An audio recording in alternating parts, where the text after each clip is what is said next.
প্রিয় ষষ্ঠ শ্রেণীর শিক্ষার্থীরা, শুভেচ্ছা নিও। আজকে আমি তোমাদের বার্ষিক পরীক্ষার বাংলা বিষয়ের নমুনা প্রশ্ন নিয়ে আলোচনা করব। গত ক্লাসে আমরা নমুনা প্রশ্নে নৈর্ব্যক্তিক অংশ নিয়ে আলোচনা করেছিলাম। আজকে রচনামূলক অংশ নিয়ে আলোচনা করব। প্রথমে তোমাদের বলবো, যারা আমার চ্যানেলটি সাবস্ক্রাইব করো নাই তারা আমার চ্যানেলটি সাবস্ক্রাইব করবে এবং আমার সাথে থাকবে।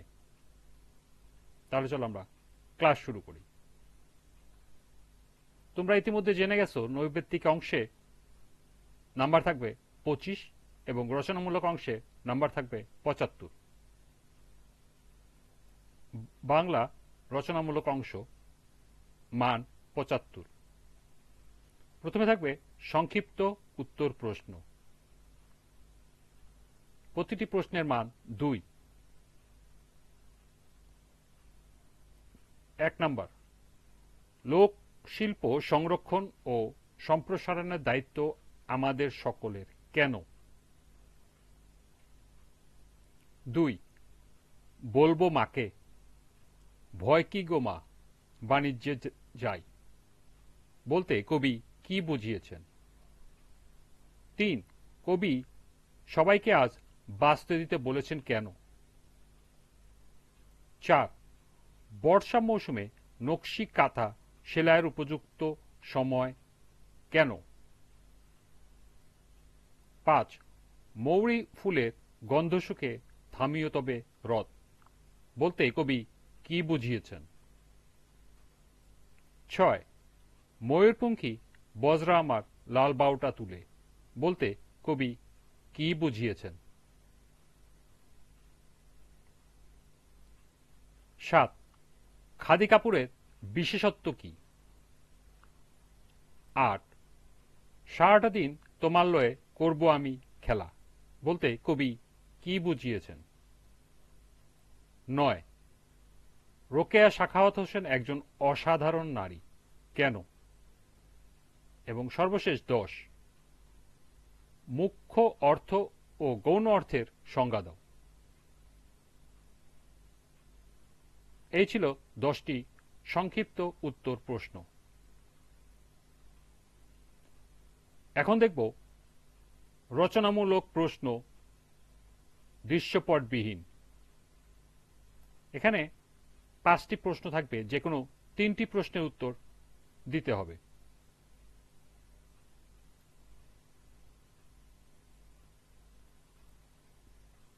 11, নীল সাদা স্কুল ড্রেস পরে কয়েকজন শিক্ষার্থী স্কুল থেকে ফিরছিল।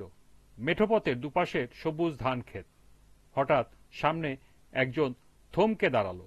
সে বলল, দেখ দেখ কি সুন্দর একটা পাখি উড়ে যাচ্ছে।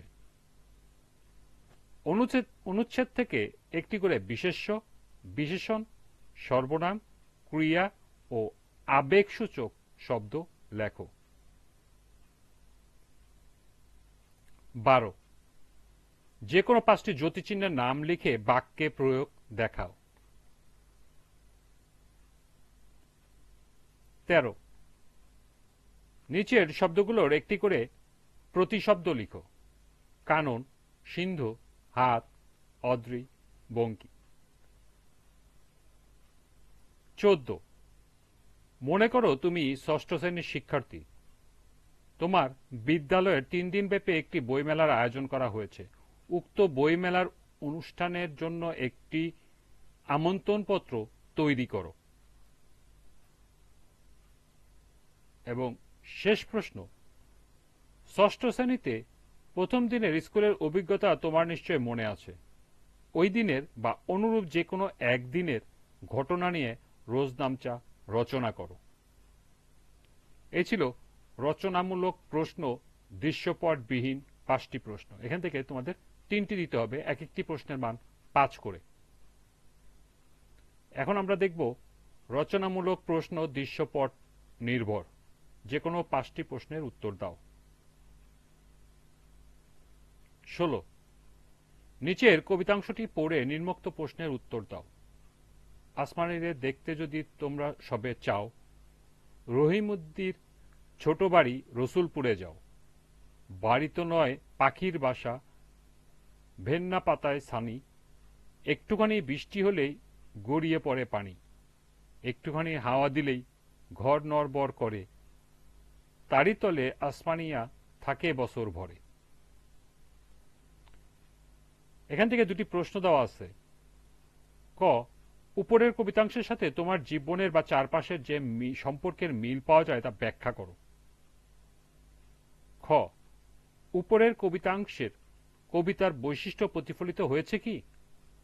তোমার যৌক্তিক মত উপস্থাপন করো।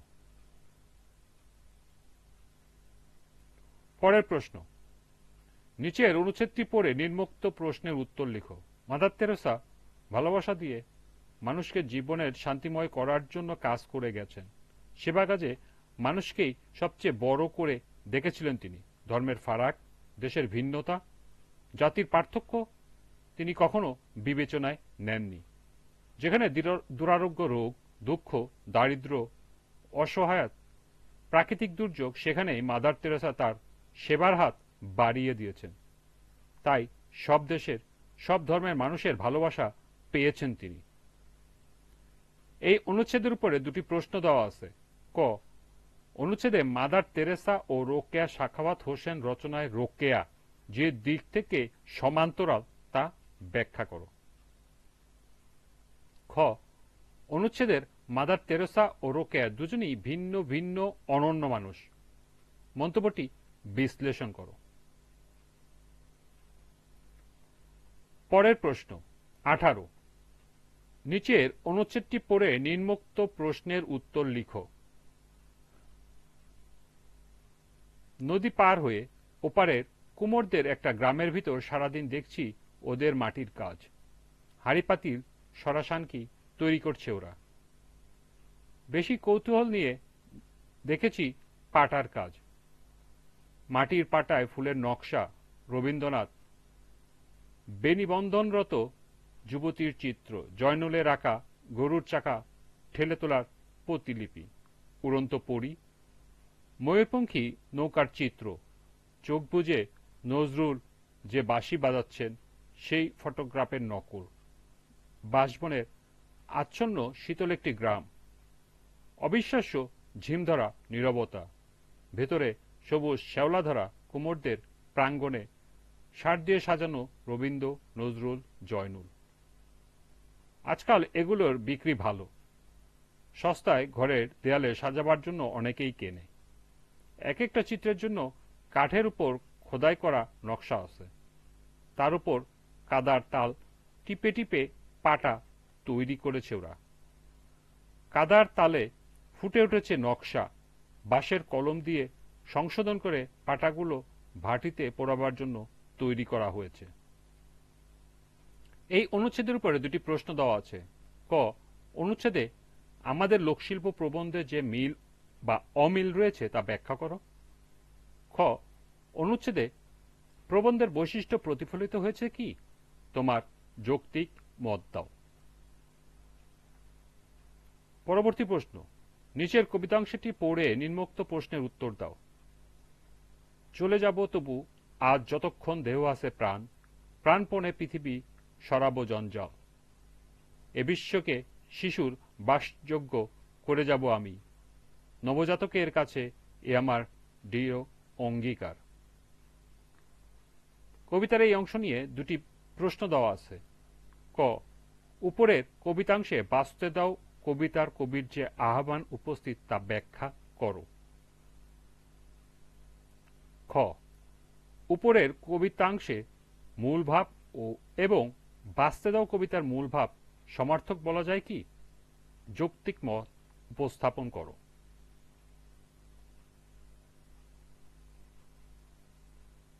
সর্বশেষ প্রশ্ন,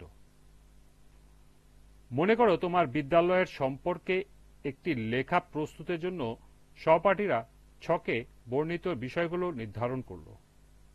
ছকে আছে বিদ্যালয়ের নাম, অবস্থান ও কাঠামো, প্রতিষ্ঠার ইতিহাস, বর্তমান শিক্ষক শিক্ষার্থী, শ্রেণীকক্ষ ও গ্রন্থাগার, বিভিন্ন কর্মকাণ্ড এবং সর্বশেষ অর্জন ও কৃতিত্ব।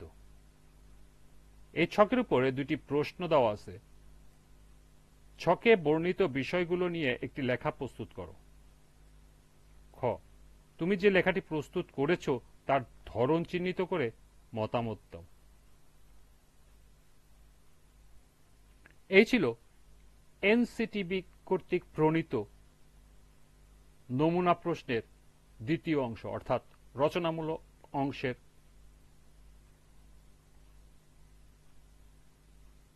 আজকের ক্লাসটি এ পর্যন্তই।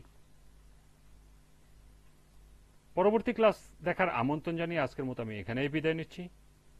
আল্লাহ হাফেজ।